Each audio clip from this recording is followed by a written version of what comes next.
2026 சட்டமன்ற தேர்தலுக்கு முன்பாக ஐயா ஓபிஎஸ் அவர்கள் தான் அம்மா அவர்களுடைய வளர்ப்பு என்பதை ஐயா ஓபிஎஸ் அவர்களை காட்டி தான் நம்ம இருக்கக்கூடிய 39 நாடாளுமன்ற தொகுதிகளிலையும் அதிமுக தொண்டர்களுடைய வாக்க நம்ம வாங்கணும். ஓபிஎஸ் அவர்களை புறம் தள்ளுவது சரியில்லைன்னு சொல்லிட்டு சமூக வலைதளங்கள்ல பாஜகவை சார்ந்தவர்களே பதிவிட ஆரம்பித்தார். ஓபிஎஸ் அவர்கள் தமிழ்நாட்டினுடைய முதலமைச்சர் மு.க.ஸ்டாலின் அவர்களை அவருடைய இல்லத்துல போய் 26ஆம் தேதி அன்று தமிழகத்திற்கு பாரத பிரதமர் அவர்கள் வருகை தர இருந்தாங்க. அப்பொழுது ஐயா ஓபிஎஸ் அவர்களுடைய டெல்லி வட்டாரங்களானது ஐயா ஓபிஎஸ் அவர்களிடத்துல ஒரு தகவலை கொடுத்தாங்க. ஆனா ஐயா ஓபிஎஸ் அவர்கள் சந்திப்பதற்கான அந்த அழைப்பை ஏற்க. அனைவருக்கும் வணக்கம். ஐயா ஓபிஎஸ் அவர்கள் பற்றிய செய்திகள் தான் ஒட்டுமொத்த சமூக வலைதளங்களையும் ஆக்கிரமித்துக் கொண்டிருக்கிறது. திரும்பிய பக்கமெல்லாம் ஓபிஎஸ் ஓபிஎஸ் ஓபிஎஸ் என்கின்ற குரல் தான் கேட்டுக்கொண்டிருக்கிறது. காலையில் 6 மணிக்கு ஒரு செய்தி சேனலை ஆன் பண்ணி பார்த்தோம் அப்படின்னா அங்கு ஐயா ஓபிஎஸ் அவர்கள் பற்றிய செய்தி தான் முதலாவதாக வருகிறது. அதே போல் இரவு தூங்குவதற்கு முன்பு ஏதேனும் விவாத நிகழ்ச்சிகளை பார்த்துட்டு தூங்கலான்னு சொல்லிட்டு செய்தி சேனல்களை ஆன் பண்ணோம் அப்படின்னா அந்த விவாதங்களில் ஐயா ஓபிஎஸ் அவர்கள் பற்றிய ஏதேனும் ஒரு தலைப்பு கொடுக்கப்பட்டு விவாதங்களானது நடைபெற்றுக் கொண்டிருக்கிறது. இப்படி ஐயா ஓபிஎஸ் அவர்கள் பற்றிய செய்திகள் தான் ஒட்டுமொத்த தமிழ்நாடு மக்களையும் ஆக்கிரமித்துக் கொண்டிருக்கிறது என்று சொல்ல வேண்டும். பாரத பிரதமர் அவர்களுடைய தமிழக வருகையையே ஐயா ஓபிஎஸ் அவர்களுடைய முடிவு மாற்றி அமைத்திருக்கிறது அப்படின்னு சொல்றாங்க. ஆமா, ஆகஸ்ட் 26ஆம் தேதி அன்று தமிழகத்திற்கு பாரத பிரதமர் அவர்கள் வருகை தர இருந்தாங்க. அப்பொழுது ஐயா ஓபிஎஸ் அவர்களை சந்திப்பதாகவும் பாஜகவுடைய டெல்லி வட்டாரங்களானது ஐயா ஓபிஎஸ் அவர்களிடத்துல ஒரு தகவலை கொடுத்தாங்க. ஆனா ஐயா ஓபிஎஸ் அவர்கள் சந்திப்பதற்கான அந்த அழைப்பை ஏற்க மறுத்துட்டாரு. அதனால பாரத பிரதமர் அவர்களே தமிழ்நாட்டுக்கு வரக்கூடிய அந்த பயணத்தை தள்ளி வச்சிருக்கிறாரு. ஓபிஎஸ் அவர்களை சமாதானப்படுத்துங்கன்னு சொல்லிட்டு டெல்லி தரப்புல இருந்து தமிழகத்தில் இருக்கக்கூடிய பாஜகவுடைய முக்கிய தலைவர்களுக்கு ஒரு உத்தரவை பிறப்பித்திருப்பதாகவும் சொல்லப்படுகிறது. அப்படி பாரத பிரதமர் அவர்களுடைய வருகையையே மாற்றி அமைக்கக்கூடிய சக்தி படைத்தவர் தான் ஐயா ஓபிஎஸ் அவர்கள். புயலுக்கு முன் அமைதி என்று சொல்லுவாங்க இல்லைங்களா, அதுபோல ஐயா ஓபிஎஸ் அவர்களுடைய அமைதிக்கு பின் தற்பொழுது புயல் வீச ஆரம்பித்திருக்கிறது. ஐயா ஓபிஎஸ் அவர்கள் கடந்த வாரத்தில் ஒரு அவசரமாக ஒரு ஆலோசனை கூட்டத்தை நடத்தினாரு. அந்த ஆலோசனை கூட்டம் நடந்து முடிந்த பின்பு கழகத்தினுடைய அரசியல் ஆலோசகர் ஐயா பண்ருட்டியார் அவர்கள் செய்தியாளரை சந்திச்சாங்க. இந்த ஆலோசனை கூட்டம் நடைபெறுவதற்கு முன்பாகவே பல செய்திகள் வட்டமடித்தன. என்டிஏ கூட்டணியை விட்டு ஐயா ஓபிஎஸ் அவர்கள் வெளியே வரப்போறாங்கன்னு சொல்லிட்டு மிகப்பெரிய அளவில் இந்த செய்தியானது வேகமாக பரவுச்சு. ஆனால் பலர் அதை மறுத்தாங்க. எப்படிங்க ஓபிஎஸ் அவர்கள் அந்த கூட்டணியை விட்டு வெளியில் வருவாங்க, அவர் பாஜகவினுடைய அடுத்த வருஷனாக இருக்கிறாங்க, அப்படி இப்படின்னு சொல்லிட்டு பல பேச்சுக்கள் அடிபட்டன. ஆனால் அதற்கெல்லாம் முற்றுப்புள்ளி வைக்கும் விதமாக ஐயா ஓபிஎஸ் அவர்கள் கழகத்தினுடைய அரசியல் ஆலோசகர் ஐயா பண்ருட்டியார் அவர்கள் என்டிஏ கூட்டணியை விட்டு நாங்கள் வெளியே வர்றோம் அப்படின்னு சொல்லிட்டு அறிவித்த உடனே பட்டி தொட்டி எங்கும் இந்த செய்திகள் பரவின. அதற்கு பின்பு அனைத்து மாவட்டங்களிலையும் பட்டாசுகள் வெடித்து கழகத்தினுடைய தொண்டர்கள் கொண்டாடினாங்க. ஏன்னா ஐயா ஓபிஎஸ் அவர்கள் இப்படி அதிரடியான முடிவுகள் அவர் எடுக்கணும் அப்படின்றது தான் கழக தொண்டர்களுடைய விருப்பமாக இருந்தது. அது தற்பொழுது அந்த முடிவானது எட்டப்பட்டிருக்கும் பொழுது ஐயா ஓபிஎஸ் அவர்கள் மாண்புமிகு அம்மா அவர்களைப் போல அதிரடி ஆட்டத்திற்கு தயாராகி விட்டார்னு சொல்லிட்டு சொல்ல ஆரம்பித்திருக்கிறாங்க. ஆனால் ஐயா ஓபிஎஸ் அவர்கள் என்டிஏ கூட்டணியை விட்டு வெளியே வருவதற்கு காரணம் யாரு அப்படின்னு சொல்லிட்டு பார்க்கணும். ஐயா ஓபிஎஸ் அவர்கள் பாரத பிரதமர் நரேந்திர மோடி அவர்கள் தமிழகத்திற்கு வர இருக்கிறார் என்கின்ற செய்தி தெரிந்தவுடனே ஒரு கடிதம் எழுதுகிறார்.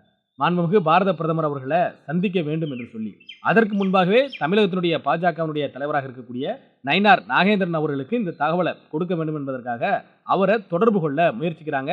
அவர் தொலைபேசி அழைப்பை ஏற்கவில்லை. ஆகையினால குறுஞ்செய்தியானது அனுப்பப்படுகிறது. இது போல உங்களிடத்துல நயினார் நாகேந்திரன் அவர்களிடத்துல அதிமுகவினுடைய ஒருங்கிணைப்பாளர் ஐயா ஓபிஎஸ் அவர்கள் பேச விரும்புகிறார் என்கின்ற அந்த செய்தியை குறுஞ்செய்தியாக அனுப்புறாங்க. ஒரு முறை இல்லை, 2 முறை அனுப்பியிருக்கிறாங்க.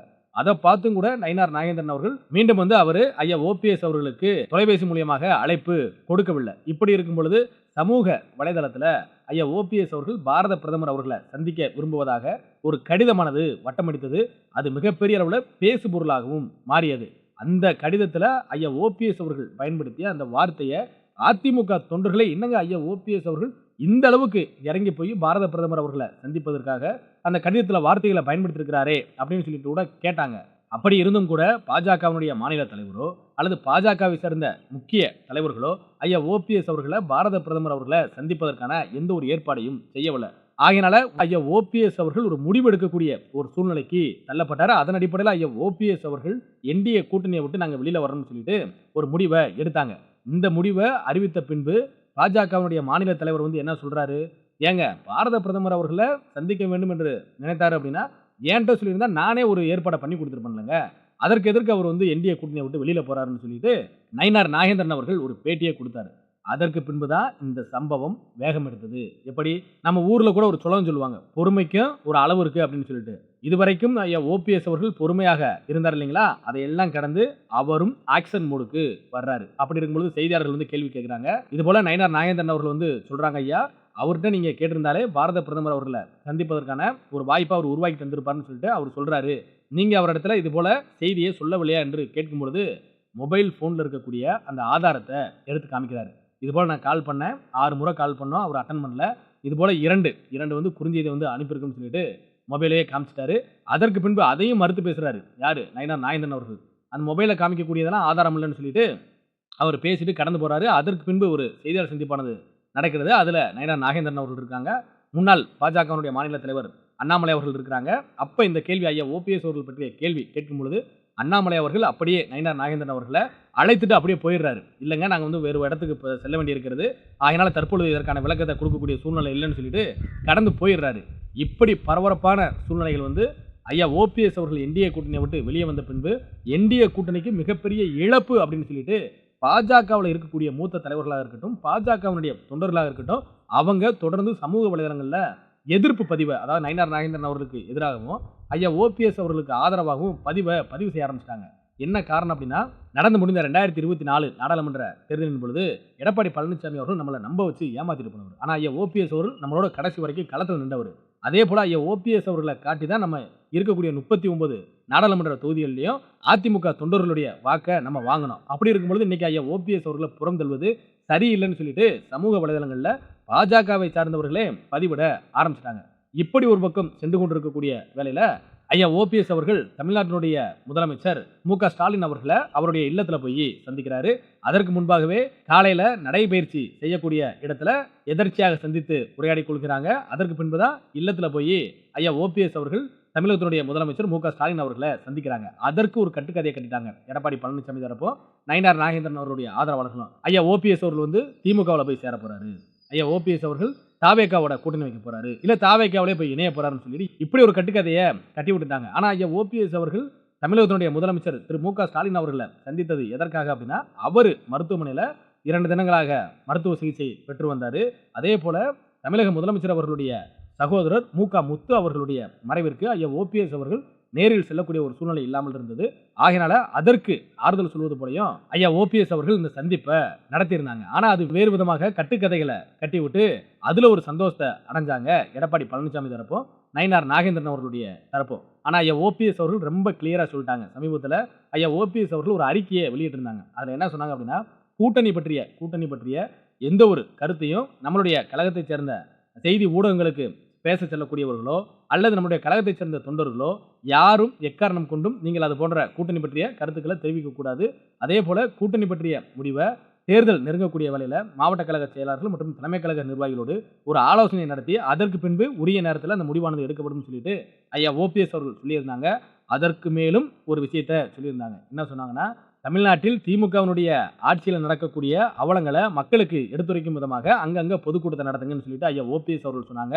அதே போல மத்திய அரசு தமிழகத்திற்கு எதிராக கொண்டு வரக்கூடிய திட்டங்களை பற்றியும் அங்கங்க பொதுக்கூட்டத்தை நடத்தி தமிழக மக்களுக்கு விழிப்புணர்வை ஏற்படுத்துங்கன்னு சொல்லிட்டு ஐயா ஓபிஎஸ் அவர்கள் சொல்லியிருக்கிறாங்க.